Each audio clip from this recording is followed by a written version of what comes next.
Good evening, everyone. Welcome to, well, hopefully be a shorter, more compact session tonight. It's going to be a one-part bunch of photos on a early 2007 trip to Boston. I've done a lot of the 2007 stuff. I'm sort of going back. A lot of the photos in this set were of non-railroad things, specifically museum ships and the remains of I forgot the name of it. The Bradford College up in Bradford, Massachusetts. But those aren't really worth going into. Maybe when I run out of content, I'll go back and do some of the non-railroad stuff. But you guys are here for the train things, and I'm going to do those first. And 2007 me agreed with that assessment because I only did a short set back then. So we're going to get going. Should only be about 24 photos, and I'll give you a quick rundown of what was going on. Normally, in this time period, I was visiting my friend up in the Capital Region. I had another friend who had a transit consultant job out of college. He was working for a consultancy in Andover, although he might have been working directly for the MBTA at that point. So I knew a guy in the Capital Region, and I had at least one friend I could stay with in the Mass area. So what I did is I came up from Baltimore, stayed, and my other friend came over somehow from the Capital Region. Maybe took a bus or got a ride or the Lakeshore. I don't know what he did. And we were able to consolidate, stay with my friend, do Boston stuff for a couple of days.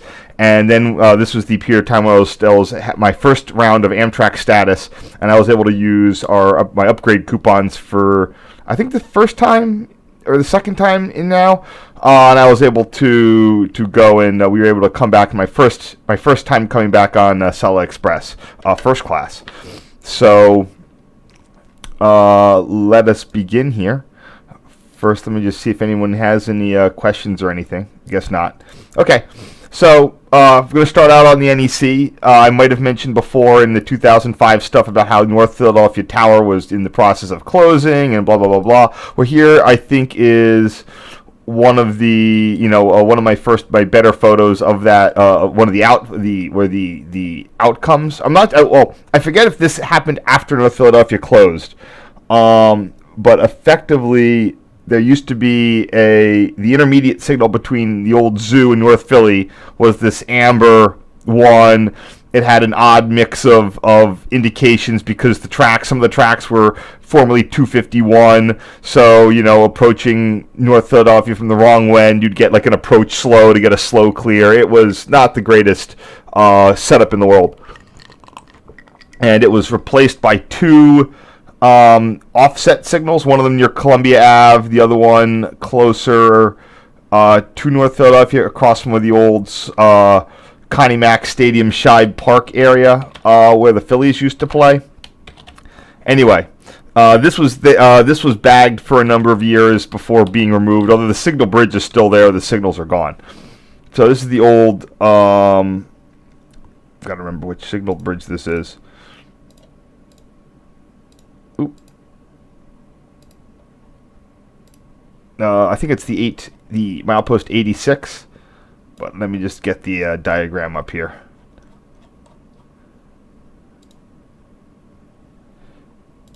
Or specifically this one. There it is, the 861.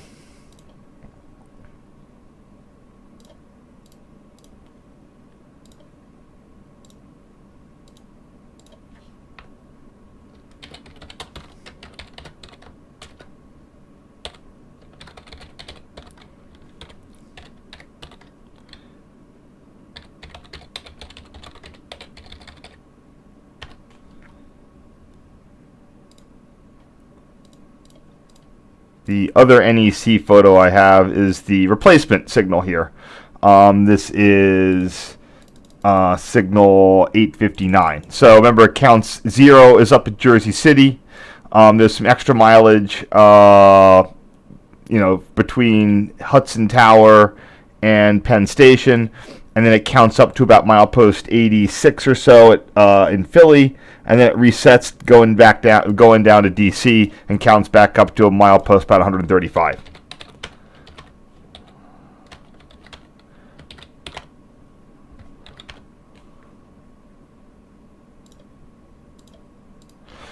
This past year, I was actually doing a walking tour to get to the opposite signal to this, which would have been like 86, 7 or something. I have to look it up.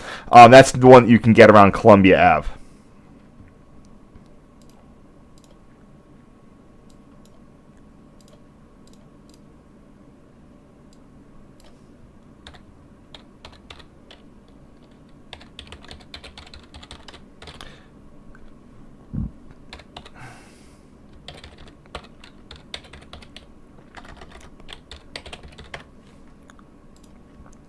Well, it's crazy that these guys are approaching 20 years old here. The new signals there, and they were LED at the time too. Here's a little bit I grabbed passing through. Oh, I didn't even save this one, and hopefully I have my book here. This is the new signal here at Union Interlocking. Union would still be open. I think Union closed in 2009, but it was Union was on its way out. Let's just say. I'm just got to find the diagram for this. Here it is. This would be. Oh, I can use the old diagram because the tower is still open.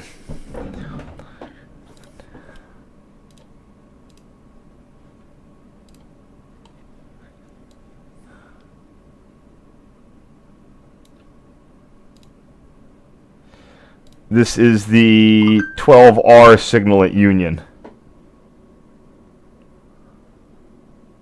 What on earth?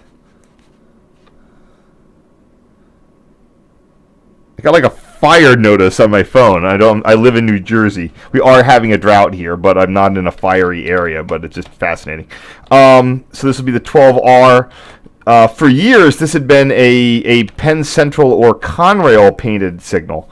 If you don't know the difference, Amtrak, the PRR, and later Amtrak would do all black on their signals for paint, whereas the Penn Central and later Conrail would paint the lower half of the signal silver and leave the top black for contrast. And this was one of the few that had on Amtrak that had the bottom painted silver. I'm pretty sure that I remember it that way. But again, I noticed it had been changed, and this was just my quick attempt to get a photo of it.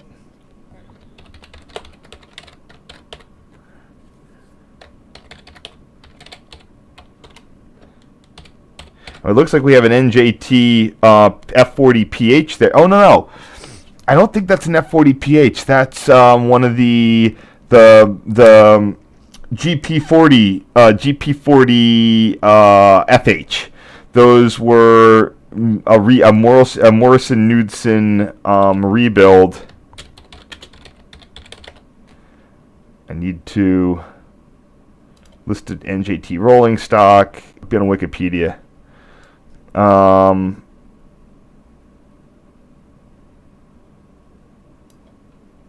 Here you are. The 41 whatever series. Yeah, you can. So they look a little bit. They used the body shells from an old F-45. More MK did a rebuild job in like the 80s or 90s. Yeah, they used an old F-45 body shell. So there's sort of like a cowl unit with a GP40 front. You'd see them around. They had, I guess, 14 of them in service. So this would be 41XX. But they look slightly different than the F40s because the nose abruptly ends. You can sort of see where that front bit would be there.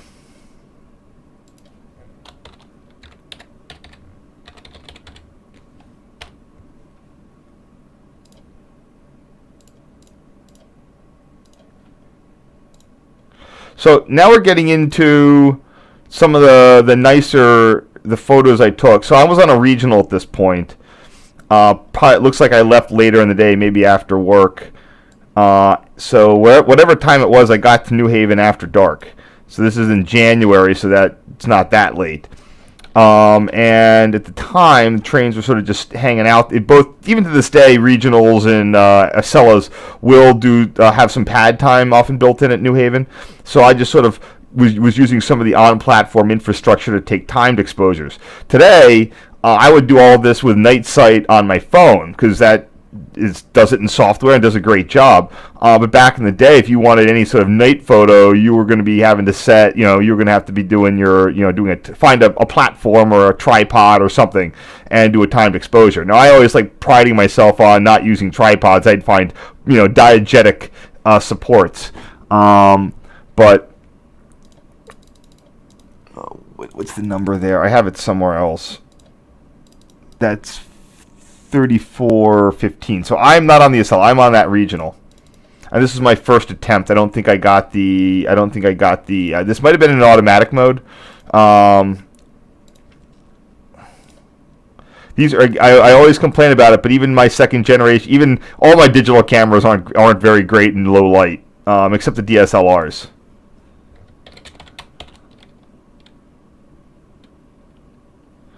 What did I say that was? Oops.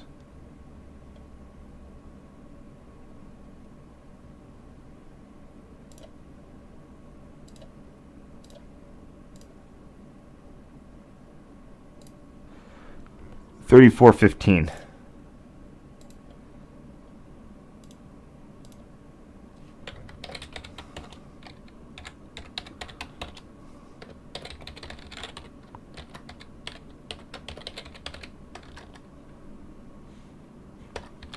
This is the Track 2.4 platform, and so it's the one that's it's the second mainline platform, not the one closest to the thing. Actually, on a further review, I'm pretty sure that this Acela was actually passing us.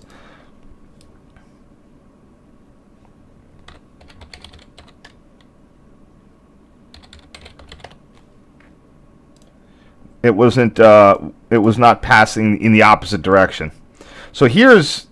Was that the photo I wanted? So you might recognize this as actually the cover photo for my YouTube channel that you're watching right now. When I got the channel going in about slightly after 2008 or whatever, I was looking for a photo, and this is. I mean, even to this day, I feel like this is one of the best photos I've ever taken. Wasn't it was just with the wetness. This is a station sign here in the beginning that's reflecting the lights. You got the fog. You got the sodium vapor lamps. The one time when sodium vapor actually works. And what's really neat about this is you have the sodium vapor in the background, all over the place. And the platform lights are a nice LED or something.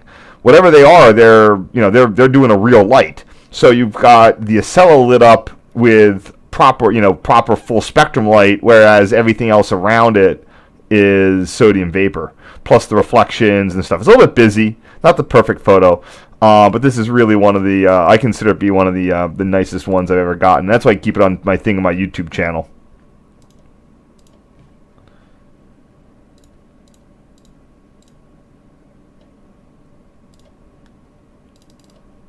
I'm going to keep it the same old thing there. And make sure the quality is a little bit better too.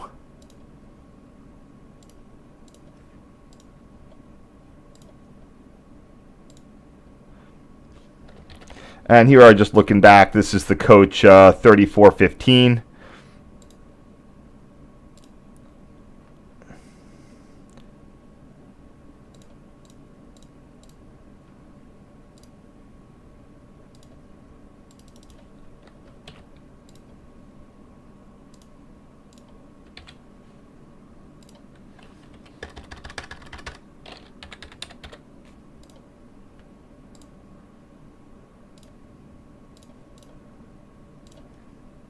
It was actively misting, and here we have 3435 departing.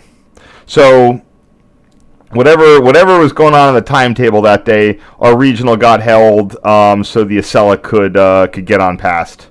There you can see sort of New Haven Union Station sitting there in the background.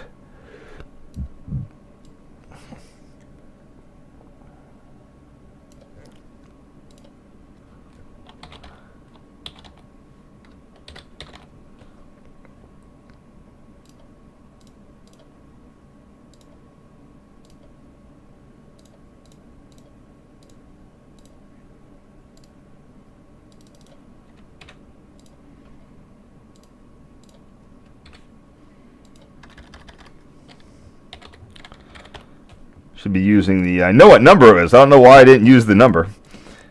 And here we have another one of it departing. Now, again, these are all long exposure. So I'm trying to get a good picture of this thing as it jets off there. You can see the track 1-3 platform. And again, it's going toward Boston. I looked at the photos before I did the thing, so that's how I knew that we were being overtaken by this Acela. If you're wondering why there's a track 1-3 platform and a track 2-4, that's like because unlike the PR is a bit of an outlier in the fact that it uses sequential numbering. Most railroads use even odd for direction. New York Central and New Haven specifically. So on the New Haven westbound or odd, eastbound or even. So that's why New Haven has a track 1-3 and then track 2, 4, 6, 8, 10, 12, maybe even up to 14. They all count them as eastbound, and therefore they're even. Also, again, I love the mix of full spectrum fluorescent. I don't know what those were. I don't think that LED lights were available or that widely available at this time. But again, even inside the station, though, you can see that awful interior sodium vapor. Still looks really nice with this mist because you have the mix of lighting. I haven't been there at night enough to really. I was there recently, but I was on the inbound track and distracted by getting video.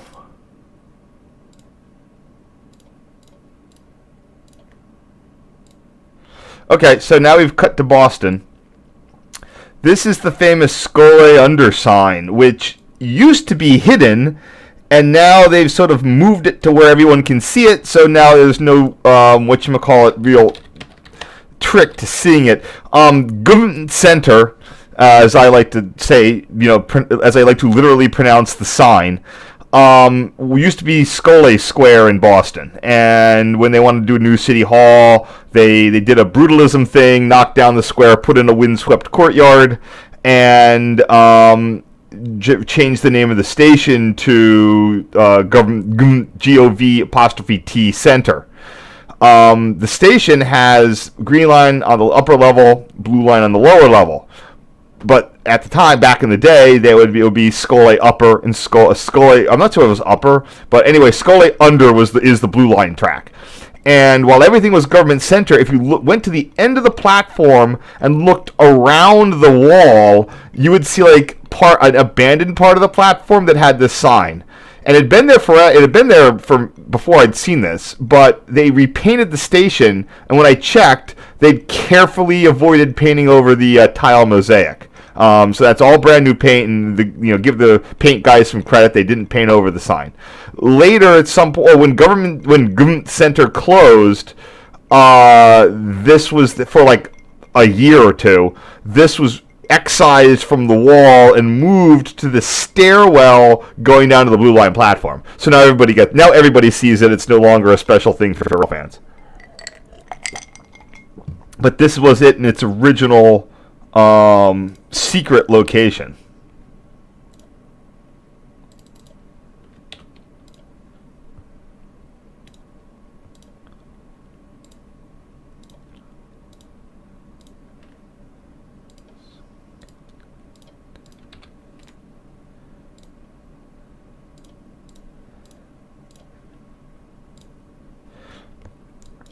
Let's see if we have got here.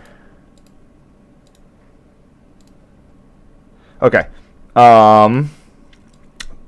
Never know how to label this. I know I have other photos of it.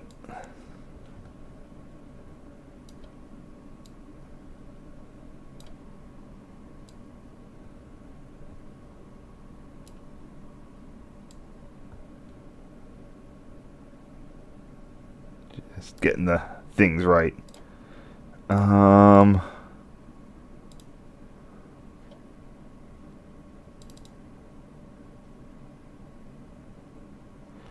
never sure how I label these.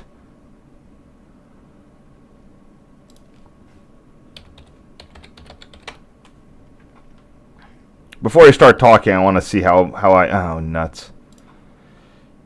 Maybe I can look in my photos. Which one's this one?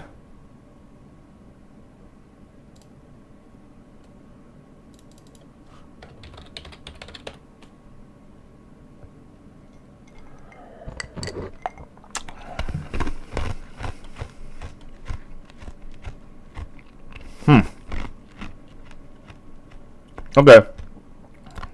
So,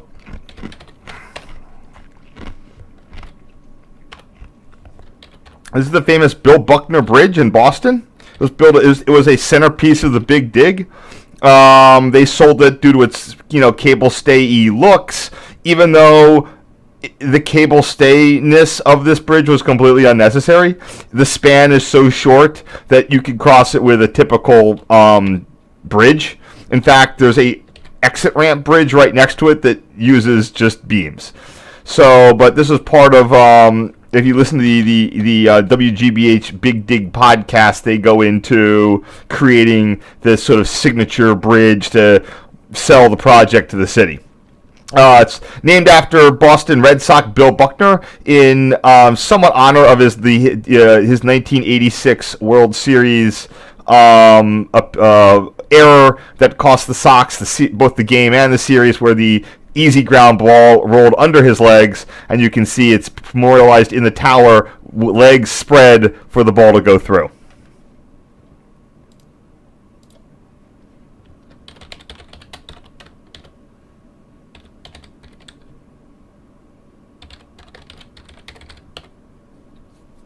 This is from the top overlooking the entrance of the Tip O'Neill Tunnel, the north end of the Tip O'Neill Tunnel, which is the Big Dig Tunnel. Tip O'Neill was the Speaker of the House during the 1980s who managed to get the funding, or was instrumental in getting the funding for it.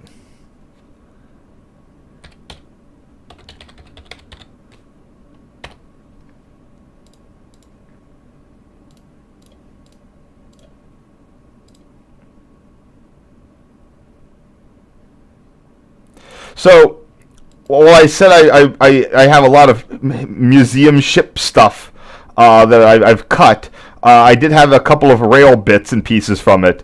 This is the cow catcher attached to one of the traveling gantry cranes at the Charlestown Naval Shipyard. And so because it's rail related, it's going to make it into the cut. So for reference, here is your Bill Buckner Bridge. There's the little ramp. There's the Boston North Station. That's the replacement Washington Street Bridge, which unfortunately, so you can know, Boston had two bridges that had remnants of the old L tracks. One of them over the Fort Point Channel down here, which is kind of still there. You can see the L structure still on the bridge. And up here, the Washington Street Bridge, which I do have a photo of coming up later, has the other. So anyway, here's the Charlestown Shipyard, home of the oldest dry dock in operation in the country. I'm pretty sure country. And you can see the crane. There's the traveling cranes for it. There's a second dry dock that's currently out of service, but the crane rails are still in service, place for it. So you only need one set of cranes, and they can travel around. That's why they call them traveling cranes. So there's one of them. The crane tracks, they're pretty wide, so you can see how wide they are. They would go all the way down to the. It looks like to right there. There's the USS Caston Young DD-793. That's a great tour. It's one of the few. It's almost in its original condition. A lot of those World War II destroyers were heavily modified. That one seemed to generally escape it. Anyway, the crane track goes fully around the old dry dock. There's also standard gauge railroad track that's also going all over the place. You can see the rail. Now, that might be used for other small cranes, or just might be a remnant of when they would have trains delivering steel and stuff. But that I don't think that stuff is any way is any more attached to the national rail network.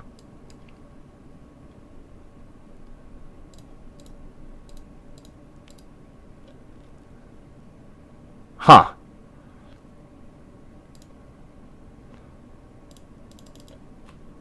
Looks like I need to get this is number 66. Looks like I'm missing a photo here.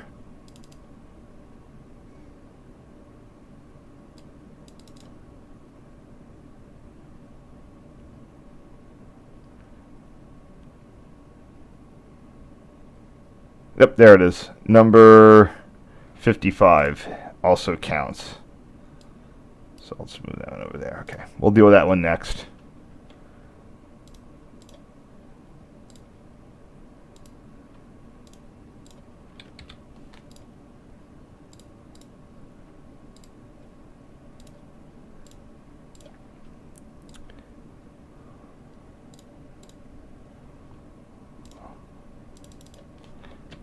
And here are the two traveling dry dock cranes.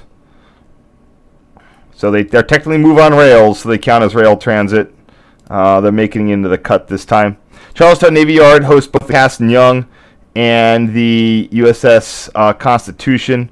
That's the tall ship that the Navy still has in service, Old Ironsides.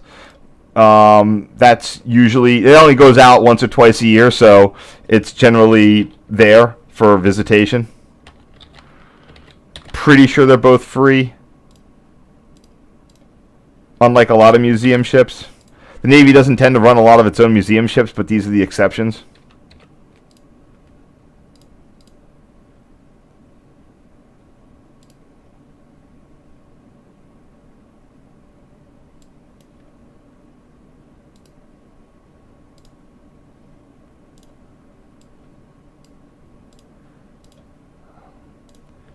And the last thing of the thing is the old dry dock number 1.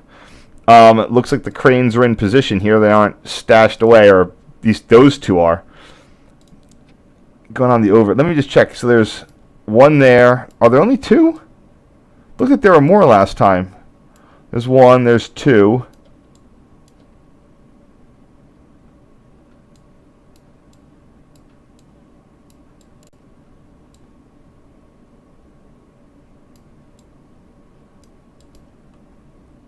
Oh, I only see 2 here.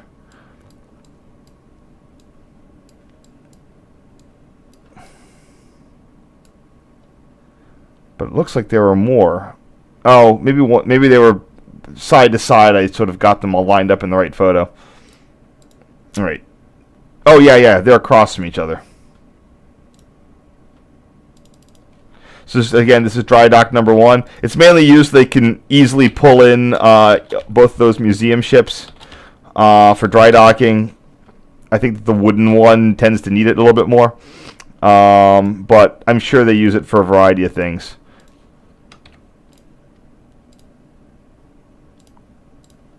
And it's at least the oldest operating dry dock in the United States. All right, that's halftime here. Let me go see what we got.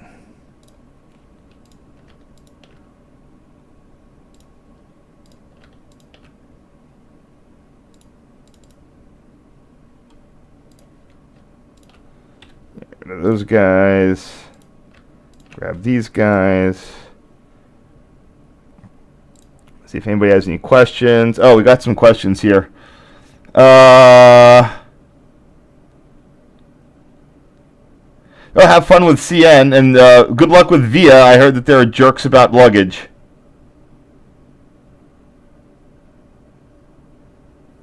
Which Amboxes? The material handling cars, or those like reefer ones, the express track ones?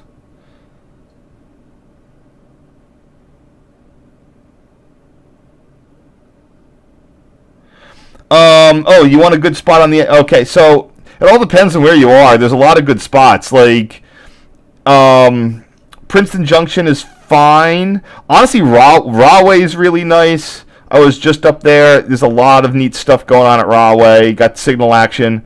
Trenton is fine, if, but it's you might get run into. They might complain you hanging out on the platform, but don't think that's really the case lately.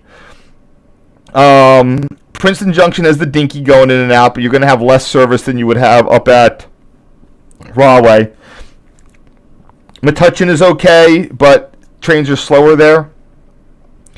Southern NEC, don't do New Carrollton. Everything's going slow.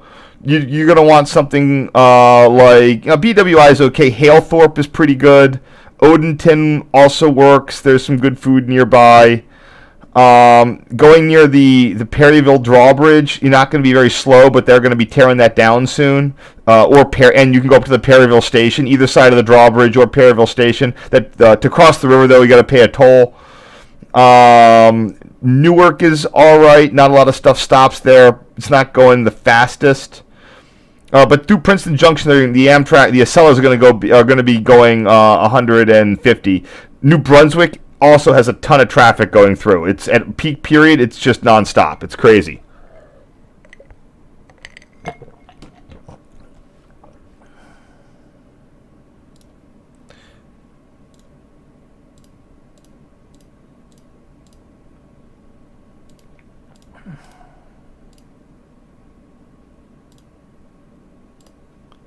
So I'm going to do this one first. So this is I believe that this is a crane rail crossing. The middle track, so if everybody thinks, the most heaviest railroad track is that 155-pound Pennsylvania one, crane rail goes a little bit higher than that. You can get like 200-pound per yard crane rail. I don't know if it's still made anymore, but crane rail, oh, dang it. There's a couple of these I need to pull. Okay, hold on. I gotta get this dry dock gate one and the other crane one. All right, hold on 1 second.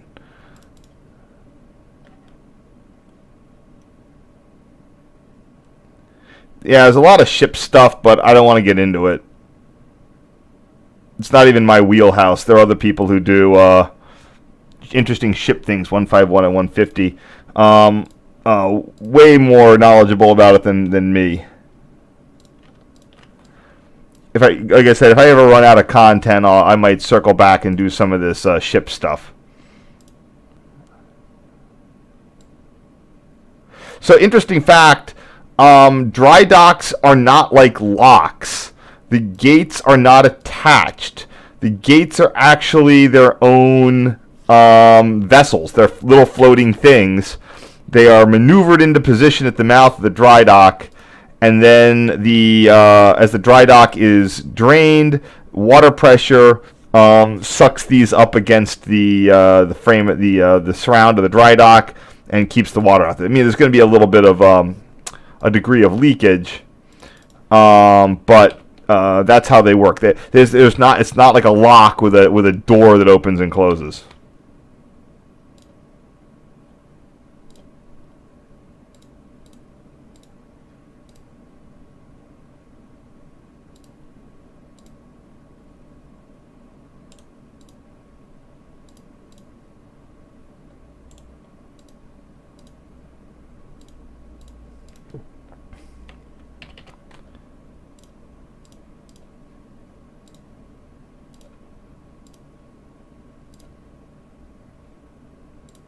And then here we have the other angle of one of those cranes. Yep, the big part of, if you want to make a shipyard, you kind of need two components: a dry dock and a crane.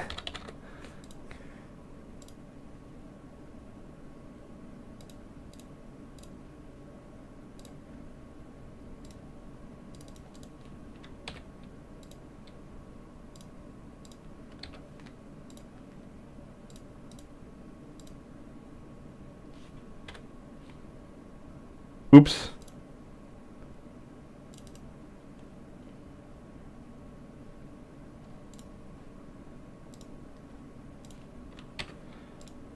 I added these from the wrong place.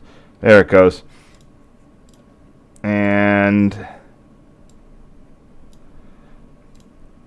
here we have a sort of a silhouette of the Buckner Bridges, one of the towers. I have to figure out which one it is.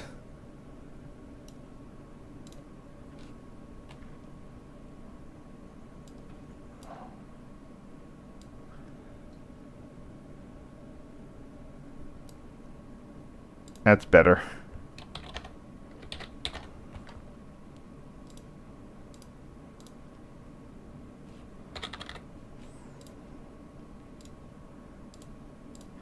So I need to see what that lines up with from wherever I was standing. Yeah, that's going to be the North Tower.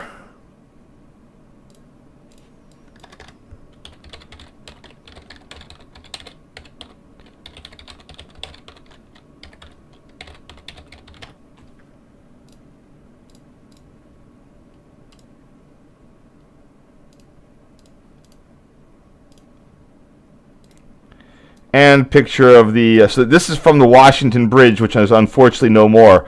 This is again where the L went through. They had sort of had a central reservation there for the L. If I open the old Google map here, and zip on down the old bridge, got to go back a bit more. Wow, how far back do I have to go? There it is.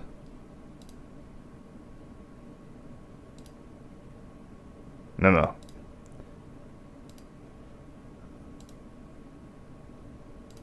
God. So it looks like the new bridge has just opened. Or some part of it. I'm just trying to get close enough. So anyway, here's the center. It used to be a swing span. And that right there in the middle is where the L tracks used to go. That was what today's be the orange line. Besides the downtown tunnel, almost none of today's orange line follows the route of the old L. So it would have gone along this street, gone underground, done its orange liney things. I'm sure. Wait, hold on. Let me hear. Let me get out of here and let me turn on transit, the transit map. So today's orange line is right there, going under the, sort of under the, it's under the river there in a tunnel. The old orange line would have come in over that bridge as an L, descended underground, gone across town. At some point, there was a branch that went down to the docks, and then later it would emerge here at Washington Street and go down Washington Street all the way to Dudley Square.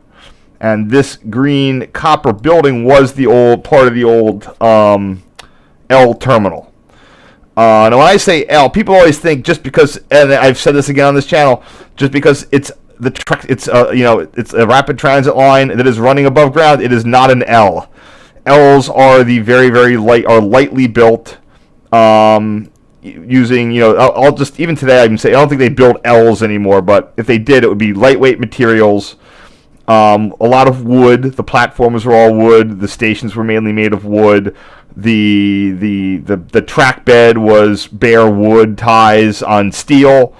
Like Chicago. Chicago is an L. Philly has gotten rid of all of its L's. It's rebuilt them as elevated subways, and New York has done the same, rebuilding its L's as elevated subways or demolishing them. L's are specifically lightweight. Short cars. That's what the next generation of L would have been. Those in the 30s, they had aluminum multi-section trains that they were testing in New York. The Green Hornet, the Bluebirds, with 40-foot cars, articulated. That's what you would have seen. But transit collapsed, and in New York, and to any extent, they just knocked them all down or converted a few of them into elevated subways.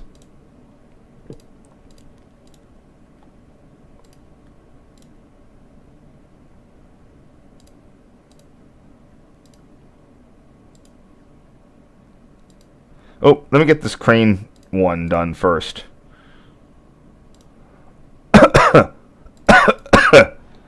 This is just an interesting diamond between regular railroad tracks and the crane rail.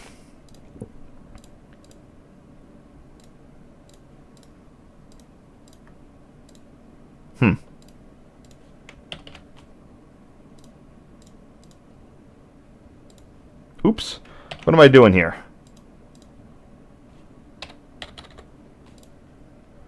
There we go.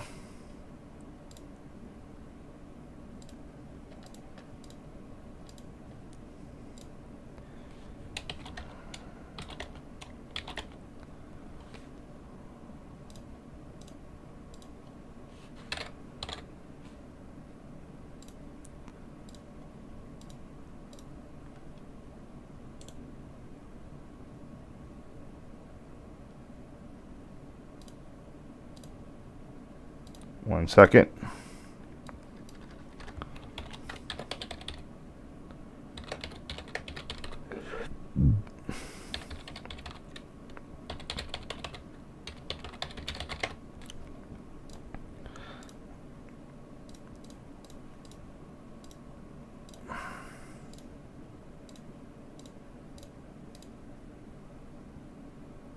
Okie doke. And we're getting to the home stretch here. So another thing that I did on the way, I don't know why I was up there, but one of the places that we wound up was Beverly and the Beverly Drawbridge. Now, this may or may not still be count as an active tower. Let me get on the traffic here so we can get that line out of it. There's the drawbridge. It's a swing span. For some time, maybe now, maybe not now, it was an active tower. It didn't control much, but it did control stuff around it. Unfortunately, today, the line has been resignaled. This is from 2019. I don't know if it's been cab signaled yet. It did have access somehow without cab signals, however that worked. I'm pretty sure the bridge is still staffed. I just don't know if it still has local control over the signals. If it does, then it's a tower. If it does not, then it's a drawbridge cabin. But at the time I was there, again, I was all jazzed. My friend that I was visiting was the one who taught me how to do a lot of the night photography, when I was an idiot. Since we were there, we went in for a little, to give it a go here.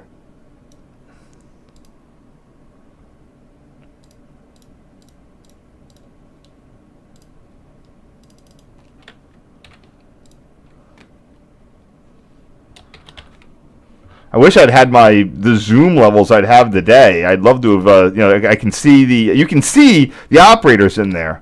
And if I'd had some better zoom, I could have, seen what he was up to.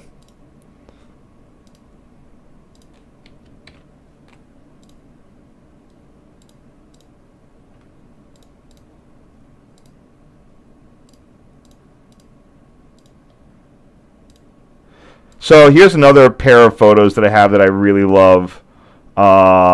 Again, it's just a searchlight signal reflecting off a silver-colored relay cabinet, and just turned out really well. I have two, so I have a lighter one, so I'm going to keep this one a little bit darker.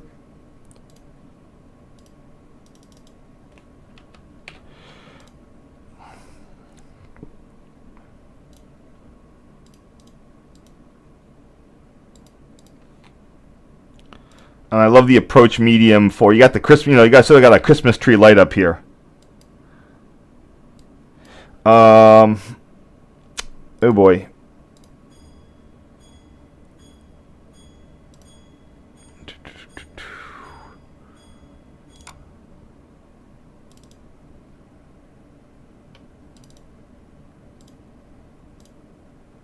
What I'm going to quickly try to do here is see if I can. I have MBTA maps. My friend did. MBCR. Here we go. Timetable 2006. North side maps. Okay, these are the ones I need.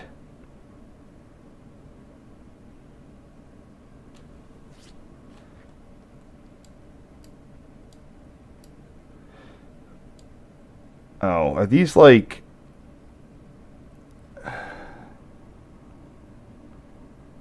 All right, I just need the things here, but they don't tell me. I have to find them.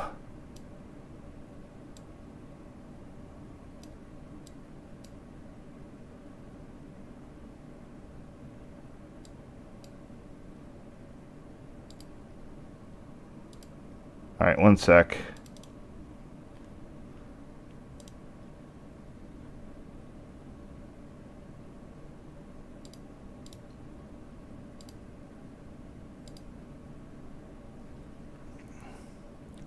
I just need to get the track numbers.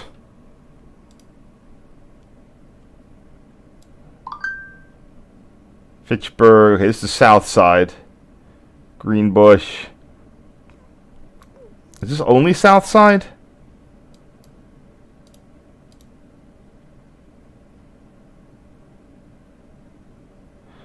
Yeah, usually I have these pulled up already.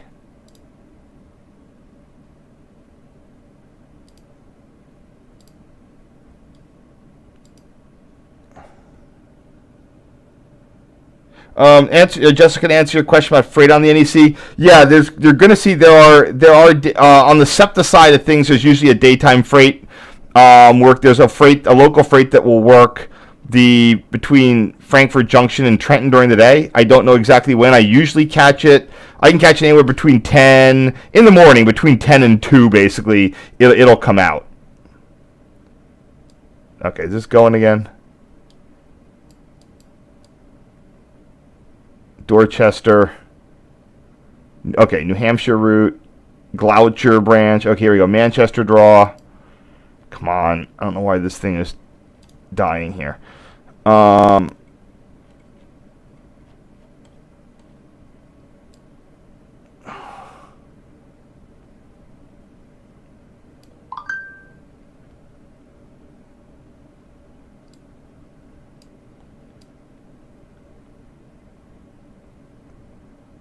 Middleborough, Needham, Plymouth. Come on.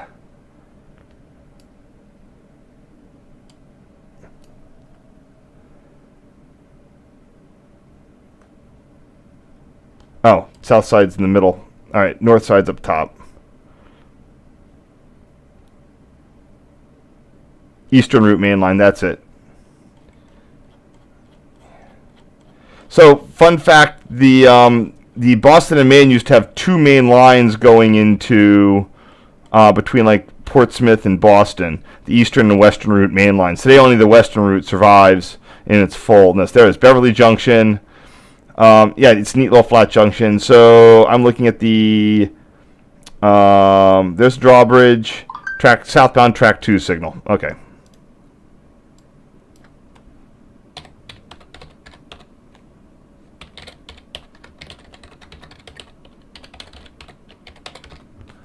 Sorry for that little delay there.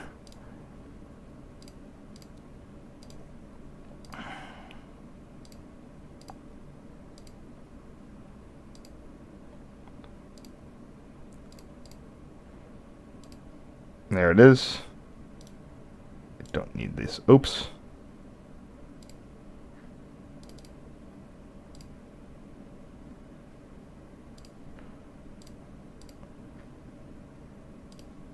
Alright.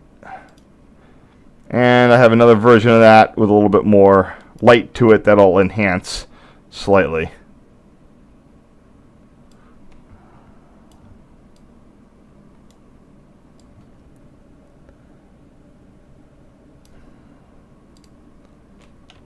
Yeah, and these are just other photos that I generally like. They work well.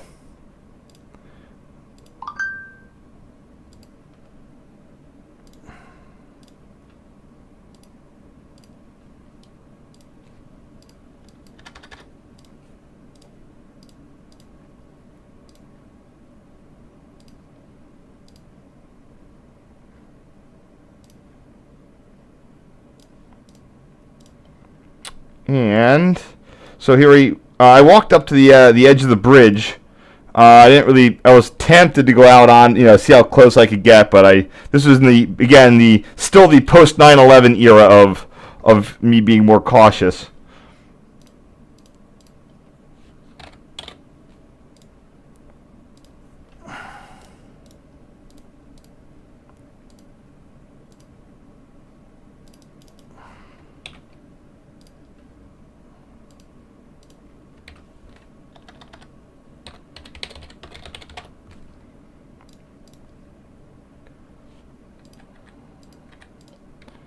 I think this is south-north. Things seem to be labeled north-south. Oh, like I was saying, if you guys can check this out. So, oops. Yeah, there's the Salem is right in there. Beverly, Salem is below the bridge. Beverly is on the north shore. And so this here is the Eastern Route main line. Ipswich, Newburyport, and you can see even though the tracks end at Newburyport, the drawbridge that goes across the river is still there, and you can still see that right-of-way as it goes into New Hampshire. I don't have that drawn out. And that right-of-way would continue in this area until it would rejoin the Western Route or get to Portsmouth, one or the other. There it is. So that's why there's the Eastern Route main line and the Western Route main line. Then the Boston and Maine then took that to the logical conclusion, and everything became a route main line. The New Hampshire route main line. I think New Hampshire route is the one that goes via Lowell to Concord.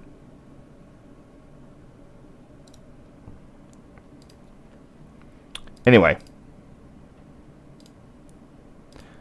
that's how your Boston and Maine like to name its lines.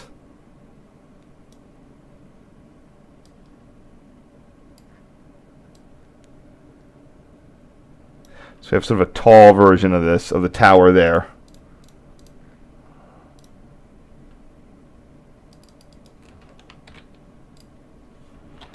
So someone left the lights on in the basement, but you can see the shade and the operator, his controls up there.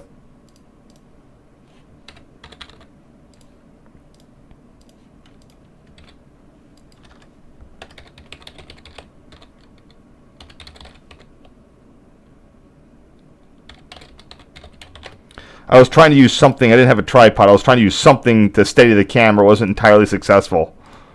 Here we have the track 1 dwarf signals. These I did not have. These were located in a slightly different place than the mast, and it was just pitch black where these were, and they weren't. I don't think they might not have been lit, so I just went and flashed them.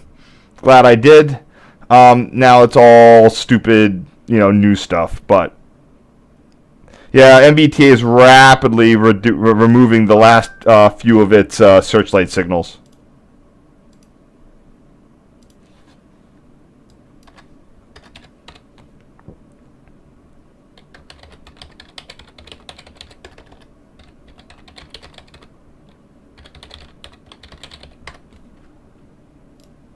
They did keep them up very well.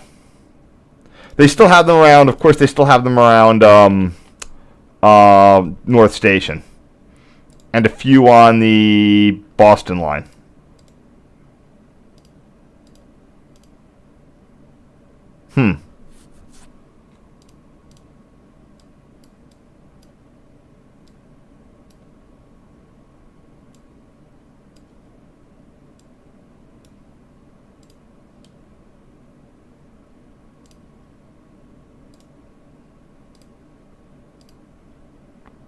Wait, what? Oh. Alright. Uncrop that.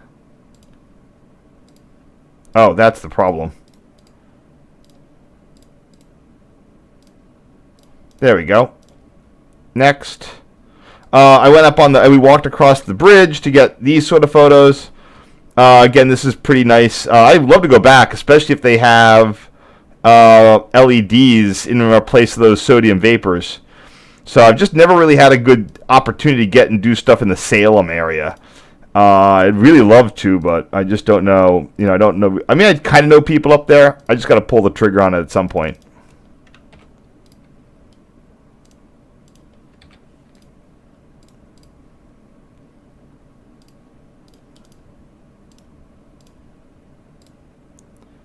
Especially more night stuff. But I'd be tempted just to use my phone because it's so much easier. I don't really have a good setup for long duration. And you can see that the tower isn't, although it was built in the 50s, it still has a little bit of Looks like it's 50s. It has a little bit of style to it. It's not just a bare concrete box. It looks like it's made out of cinder block bricks, which things aren't made out of those quite anymore. And you can see the shade and the stuff inside. So just didn't have the camera equipment to get really nice crisp night shots at this point.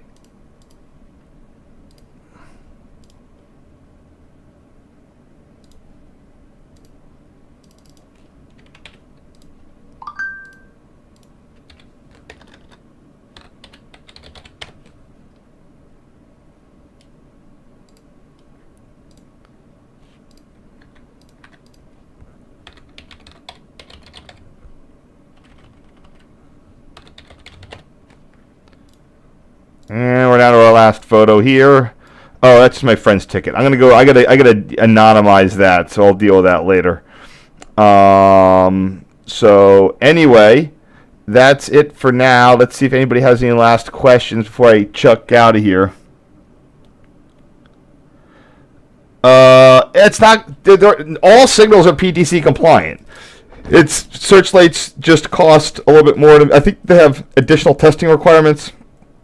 The mechanisms it's expensive, and usually although MBTA isn't doing this, but no, they're just trying to get rid of the searchlights, replace them with something that's fully solid state.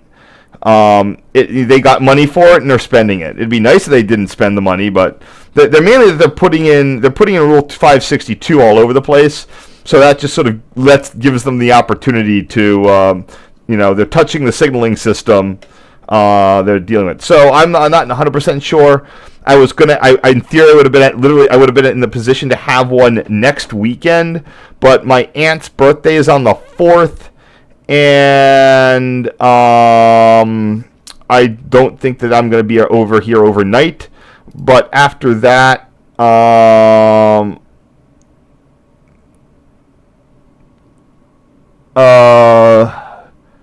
have to see. I'm going to be around for that whole Thanksgiving week. We're going to have a nice 5-part series. I've got to figure out which one to do.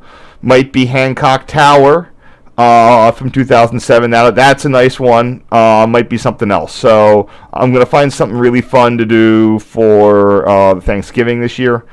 And I'll see what else I have going. So I want to be available on that week of the 16th. I just don't know what my deal is, because it's going to be another back-to-back.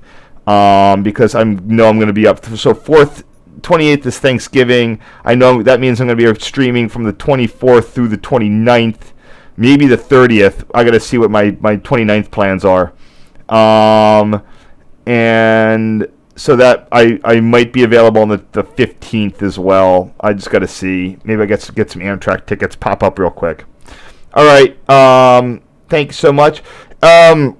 By the way, I know just a quick, I don't know who's here, but we've got, there is an election coming up. Just make sure that, we want to keep continued funding for Amtrak and all the new build corridors out there. So, take some time, go out and make that happen. We're all in here for the trains, and more trains are better. So, go be a single issue trains voter.